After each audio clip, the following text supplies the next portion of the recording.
आरंभ में ही स्पष्ट कर दूं, यह कहानी नहीं है। कल मैंने उसे सपने में न देखा होता तो शायद मेरी लेखनी गतिशील भी न होती। हठात कल रात वह चुपचाप आकर मेरे पायताने बैठ गई थी, उसी वधू वेश में जिसमें उसे आज से 10 वर्ष पूर्व इसी फ्लैट में देखा था। न उसने कुछ कहा, न हिली, न डुली। फिर अपनी दोनों मेहंदी लगी गोरी हथेलियां मेरे सामने फैलाकर वह फिक से हंस दी। मैं चौंक कर उठ बैठी। सपना टूट गया, किंतु सपने का आतंक नहीं गया। 10 वर्ष पूर्व भी मैं इसी फ्लैट में रहती थी। नीचे के फ्लैट की गृहस्वामिनी एक दिन अचानक मेरे पास एक छोटी सी याचना लेकर उपस्थित हुई। उनकी बड़ी बहन एवं भगिनीपति अपनी पुत्री का विवाह करने उनके फ्लैट में आ रहे थे। क्या मैं उन्हें कुछ दिनों के लिए अपने 2 कमरे दे सकूंगी? वैसे अपने एकाकी जीवन में मुझे किसी प्रकार का व्याघात अच्छा नहीं लगता। सामाजिक कर्तव्य बोध ने साथ साथ किसी की भी कन्या के विवाह में यह सामान्य सा सहयोग देने की बलवती इच्छा ने स्वयं मेरी सुविधा असुविधा को पीछे ढकेल दिया। मैंने स्वीकृति दे दी। देखते ही देखते अतिथियों की भीड़ जुटने लगी। मुझे 2 अत्यंत निरीह शांत अतिथियों की मेजबानी निभानी थी। कन्या के सौम्य पिता एवं वृद्ध पितामह। बड़े संकोच से दोनों ही ने कृतज्ञतापूर्वक मेरा आभार प्रदर्शन किया। क्षमा कीजिएगा, आप ही को कष्ट देना पड़ा, पर हम आपको कोई भी कष्ट नहीं होने देंगे, केवल रात सोने के लिए आएंगे। उनके रहने से मुझे रंचमात्र भी असुविधा नहीं हुई। यही नहीं, उनके जलपान, भोजन, चाय के साथ साथ मेरे लिए भी थाल लगकर आने लगा। शामियाना लग गया था। दरियों पर 20 दर्जन बच्चे नए नए कपड़े पहन गुलांठे खाने लगे थे। हलवाई ने चूल्हे का विधिवत पूजन कर कड़ाही चढ़ा दी थी।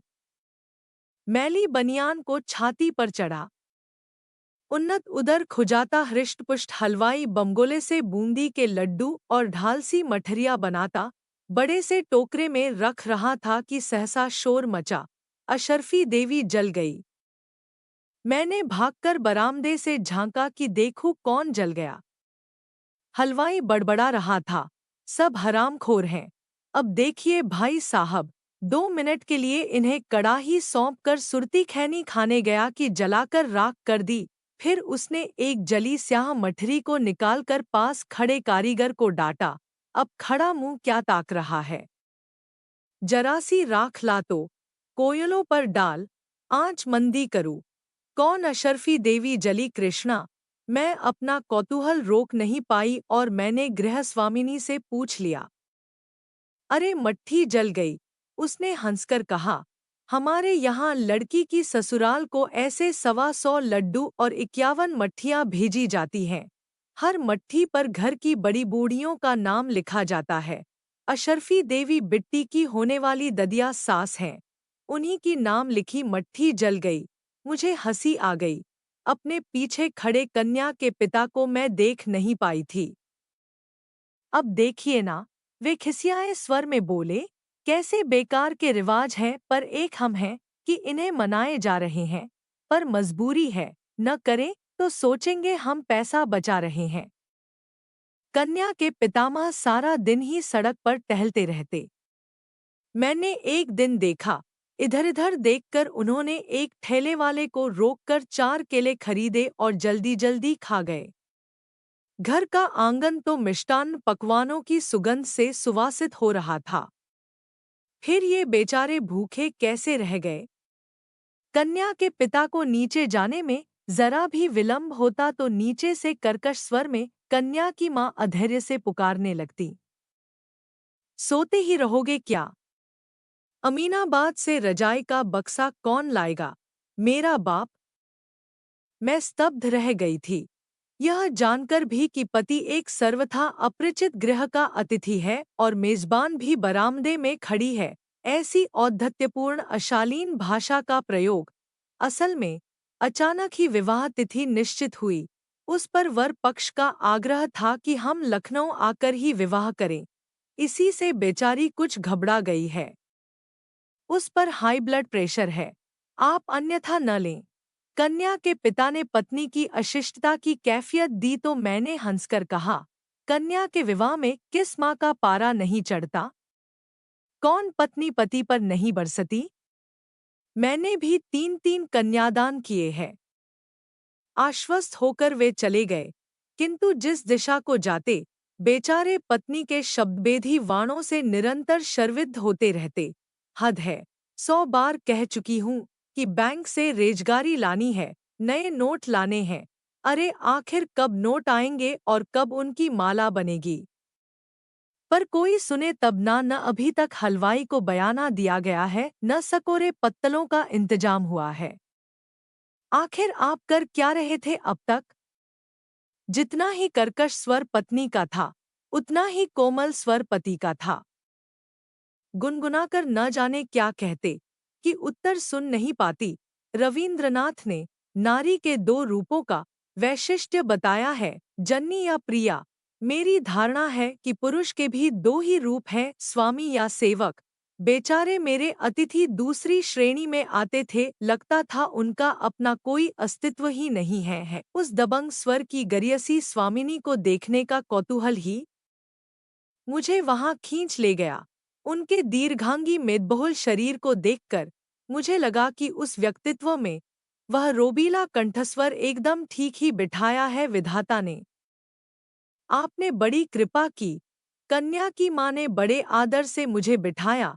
वहां तो हमारी इतनी बड़ी कोठी है कि 100 मेहमान भी आ जाए तो पता न लगे, पर लड़के वालों की जिद थी कि हम यहीं आकर शादी करें। अरे दिव्या, क्या कर रही है? यहाँ आकर देख कौन आया है। फिर मेरी ओर देख वे हंसकर बोली, अजी आपकी किताबों के पीछे तो यह दीवानी है, एक कहानी नहीं छोड़ती बेचारी। तब क्या वह जानती थी कि एक दिन उसे भी मेरी कहानी नहीं छोड़ेगी।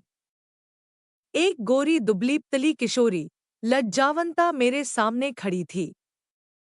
चेहरे पर वही अद्भुत लुनाई आ गई थी जो विवाहतिथि निश्चित होने पर साधारण नैन नक्श वाले चेहरे को भी असाधारण बना देती है। जिसने भी उसका नाम रखा था वह निश्चय ही साहित्य रसिक रहा होगा। मेरा अनुमान ठीक था। एक बार सुमित्रानंदन पंतजी हमारे यहाँ आए थे। तब यह 3 साल की ही थी। हम इसे टुईया कहकर पुकारते थे। बोले, यह भी भला कोई नाम है, दिव्या कहकर पुकारो। बस तभी से यह दिव्या हो गई। यह तो अभी बहुत छोटी है, आप अभी से इसकी शादी किए दे रही है। मैंने कहा, अजी छोटी काहे की, 18वें में पड़ेगी, देखने की है बजर बौनी। इसकी उम्र में तो हमारी 2 बेटियां हो गई थी। उसी दिन दिव्या के पिता ने मुझे बताया कि उनकी भी इच्छा अभी दिव्या का विवाह करने की नहीं थी, पर लड़का अच्छा मिल गया। उनकी इस साली ने ही रिश्ता पक्का किया था। आप तो जानती हैं, हम लोगों में अच्छे लड़के के लिए अच्छी खासी रकम देनी पड़ती है। दुर्भाग्य से हम कान्यकुब्ज ब्राह्मण हैं। हमारे यहाँ एक प्रकार से रेट बंधे हैं। आईएएस लड़का है तो 1.25 लाख, आईपीएस तो 1 लाख, इंजीनियर है तो 80,000 और फिर साधारण नौकरी वाले के लिए भी कम से कम 20,000, उस पर दहेज अलग। डॉक्टर लड़के तो कंधे पर हाथ नहीं धरने देते। यानी जैसा दाम खर्च कर सको वैसी ही चीज लो। कभी कभी तो सोचता हूँ बहन जी, बिहार में जो कन्या के पिता सुपात्रों का अपहरण कर जबरन दामाद बना रहे हैं, उसमें भी उनकी मजबूरी ही रहती होगी, तो आपको इस रिश्ते में भी रकम भरनी होगी? मैंने पूछा। और नहीं तो क्या? पर ये लोग शरीफ हैं, इन्हें लड़की पसंद है। कहा है कुछ नहीं मांगेंगे, हम अपनी बिटिया को जो देना चाहें दे दें। बड़े गर्वजन्य संतोष से उनका शांत चेहरा दमक उठा। बेचारे शायद इस कटु सत्य से अनभिज्ञ थे कि मुंह से कुछ न मांगने वाले ही कभी-कभी मुंह खोलकर सब कुछ मांगने वालों से भी अधिक खतरनाक होते हैं। लड़का चार्टर्ड अकाउंटेंट था। अपनी दो-दो कोठियां थी। बड़ा भाई पुलिस का ऊंचा अफसर था, छोटा डॉक्टर। जैसे जैसे विवाह तिथि निकट आ रही थी, छोटे से फ्लैट में रौनक की गहमागहमी बढ़ती जा रही थी। कभी ठेलों से सोफा सेट, पलंगों का जोड़ा उतारा जा रहा था, कभी स्टील की अलमारी और फ्रिज। उधर घरातियों के बीसियों नखरे, कोई ठंडाई की फरमाइश कर रहा था, कोई लस्सी की। आंगन में पड़े कुर्सियों के स्तूप का शिखर मेरे फ्लैट की सरहद से सट गया था। बच्चों की चेंचे पेम्पे, स्त्रियों का कलरव, संध्या होते ही और घनीभूत हो उठता। उधर कन्या के ताउताई बुलंद शहर से अचानक उस समय आ टपके थे जब उनके आने की आशा त्याग दी गई थी। कभी कभी नीचे चल रहे दो बहनों के वार्तालाप का स्वर बड़े दुस्साहस से मेरे कमरे की दीवालों को भेदकर चला आता। स्पष्ट था कि कन्या की माँ एवं ताई के संबंध बहुत सुविधाजनक नहीं थे। अरे आज तक कोई जिठानी देवरानी का सुख देख सुखी हुई जो हमारी महारानी होगी, कन्या की माँ एक दिन कह रही थी। बोलेंगी तो लगेगा शहद घोल रही हैं, पर बस चले तो हमारा कलेजा निकाल चबाए डारे। मैं सोचती हूँ, नारी स्वभाव की जितनी अभिज्ञता विवाहादि अनुष्ठानों में बटोरी जा सकती है, उतनी शायद जीवन भर इधर-उधर विभिन्न गृहों के कक्षों में झांक-झोंक कर नहीं बटोरी जा सकती। मैं देख रही थी कि जहां आमोद प्रमोद, खिलाने पिलाने, नाचने गाने की भूमिका संजोई जाती, झट से मुंह लटकाकर कन्या की ताई छत की मुंडेर पकड़ ऐसे खड़ी हो जाती जैसे वह किसी अपरिचित परिवार की भूल से न्योती गई अतिथि हो। कोई भी देखकर बता सकता था कि गृह की वह साज सज्जा, बृहद सुनियोजित आयोजन, बिजली की जगमगाहट, कन्या के चढ़ावे में आने वाले गहनों का सुना सुनाया लेखाजोखा ताई की छाती पर बीसियों विषधरों को लोटा रहा है। उधर कन्या की माँ कमर में आंचल खोसे विवाह के कर्मक्षेत्र में अकेली डटी थी। कभी पति पर चिंघाड़ती, कभी हलवाइयों पर, और संध्या होते ही ढोलक लेकर बैठ जाती। यही नहीं, एक बार नाचने को कहा गया तो चट घुंघरू बांध ऐसा थिरकी कि क्या कोई बाईजी नाचेगी। विवाह का एक ही दिन रह गया था। अचानक मेरे लिए नीचे से बुलावा आ गया। मैं जल्दी नीचे चली आऊं, वर पक्ष के अतिथि दहेज का अवलोकन करने आ रहे हैं। मैं नीचे गई और करीने से सजे विभिन्न उपकरणों को देखती ही रह गई। कौन सी ऐसी वस्तु थी जो बेचारे निरीह पिता ने नहीं जुटाई थी? साड़ियों का स्तूप, टेलीविजन, फ्रिज, इस्त्री, बर्तन, रेशमी रजाइयाँ, लट्ठे मलमल के थान, गैस का चूल्हा, सिलेंडर, बिजली के पंखे आदि। इतने ही में अचानक स्त्रियों की भीड़ में भगदड़ मच गई। आ गए, आ गए, कहती कन्या की माँ, सिर पर आंचल खींच, द्वारपाल की मुद्रा में सतर्क खड़ी हो गई। कहाँ गई वह तेजस्वी मुखमुद्रा और थानेदार कासा वह रौबीला कंठस्वर? वह है नीली कमीज वाला। अरे नहीं, वह तो छोटा भाई है। तब कौन? अजी वह है चेचक दाग वाला। हाय राम, यह तो दो बच्चों का बाप लग रहा है। विभिन्न फुसफुसाहटों के सूत्र से मैंने भी दूल्हे को पहचान लिया। तब क्या सचमुच इसी अंधे के हाथ बटेर लगी थी? कहाँ दिव्या और कहाँ या? किसी मांसहीन कंकाल को ही जैसे किसी ने पहना ओढ़ा के भेज दिया था। हाथ में छड़ी लिए, पगड़ी बांधे ससुर ऐसे चले आ रहे थे जैसे कोई राज प्रमुख प्रजा के बीच से गुजर रहा हो। देखिए समधी जी, साड़ियों की ओर वर के पिता ने छड़ी घुमाई।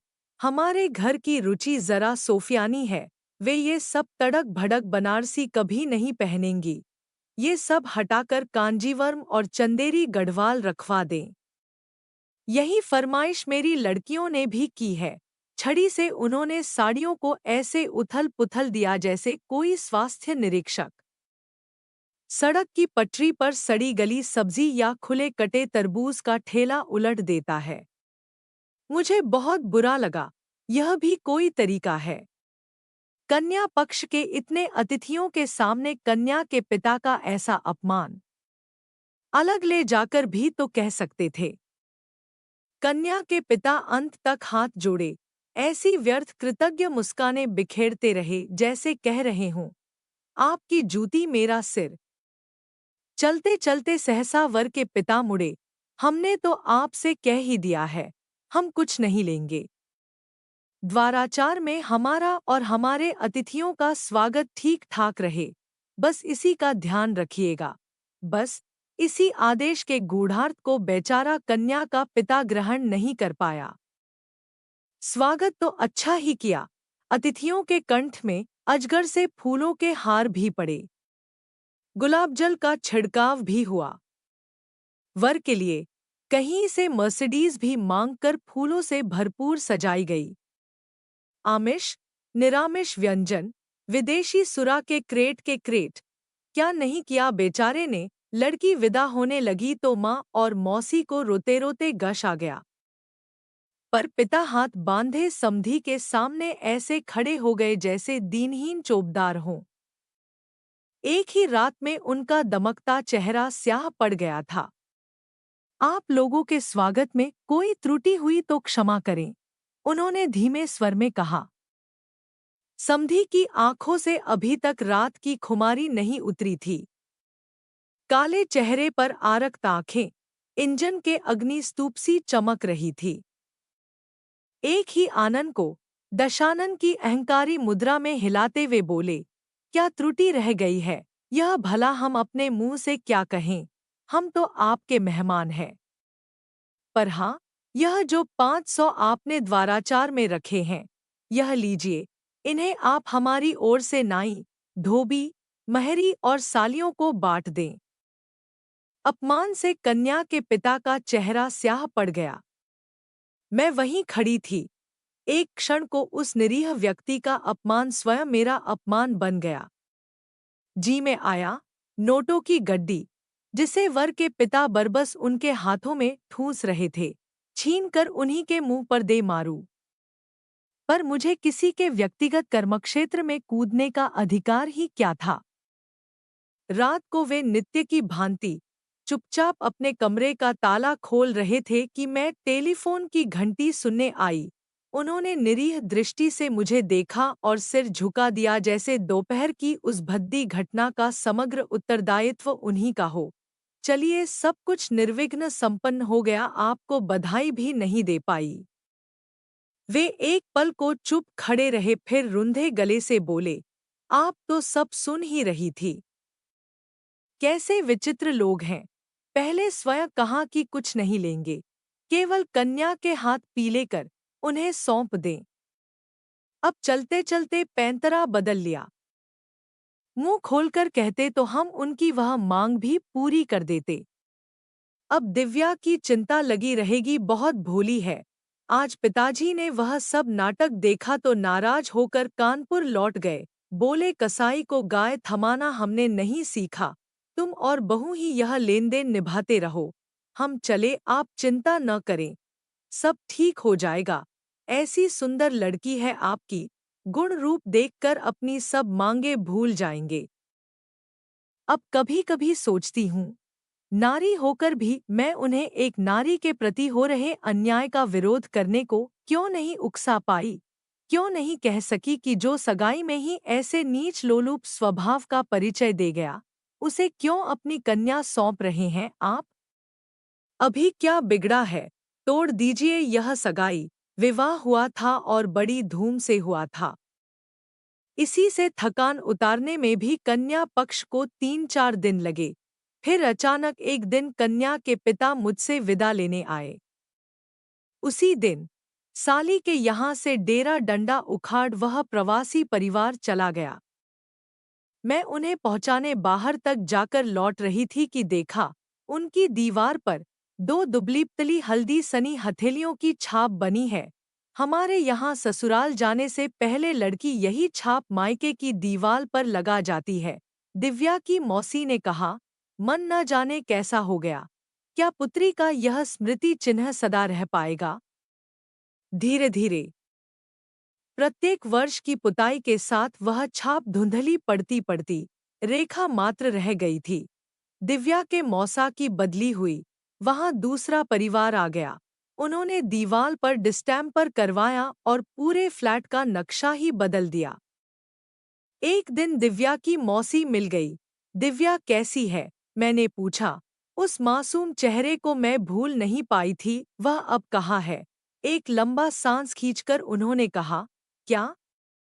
विवाह के 4 ही महीने बाद गैस पर खाना बना रही थी। नायलॉन की साड़ी पहने थी। आंचल में आग लगी मिनटों में ही झुलस गई। दूसरे ही दिन खत्म हो गई। भारी मन से मैं घर लौटी। दीवार देखते ही वे धूमिल हथेलियां जैसे वह खोलकर मेरे सामने खड़ी हो गई। पर क्या सचमुच ही उसका आंचल अनजाने में आग पकड़ बैठा था? उसकी विदा के क्षण उसके ससुर का उग्र कंठस्वर फिर कानों में गूंज उठा। क्या त्रुटि रह गई है? यह भला हम क्या बताए उसी त्रुटि को बताने? कहीं उस दशानन ने उस फूलसी सुकुमार लड़की की हल्दी लगी हथेलियों की छाप सदासदा के लिए मायके की दीवार से नहीं मिटा दी? पर ऐसा कुछ हुआ होता तो उसकी मौसी कुछ तो बताती। पर जो मौसी नहीं कह पाई वह स्वयं उसकी माँ आकर बता गई। किसी वकील की राय लेने लखनऊ आई थी। मुझसे मिलने भी चली आई। मुझे देखते ही रोने लगी। आपके ऑटोग्राफ लेगी, कहती रही। शादी के भगदड़ में सब भूल गई। मार डाला कसाईयों ने, मैं भी नहीं छोड़नीगी। मेरी कोख बलबला रही है बहन। खबर पाते ही मैं अस्पताल भागी। लड़की तड़प रही थी। बहन ने कहा, जीजी तुम मत जाओ, देखा नहीं जा रहा है। पर मैंने उसे धकेल दिया। ओफ, मेरी सोने की छड़ी जलकर कोयला बन गई थी।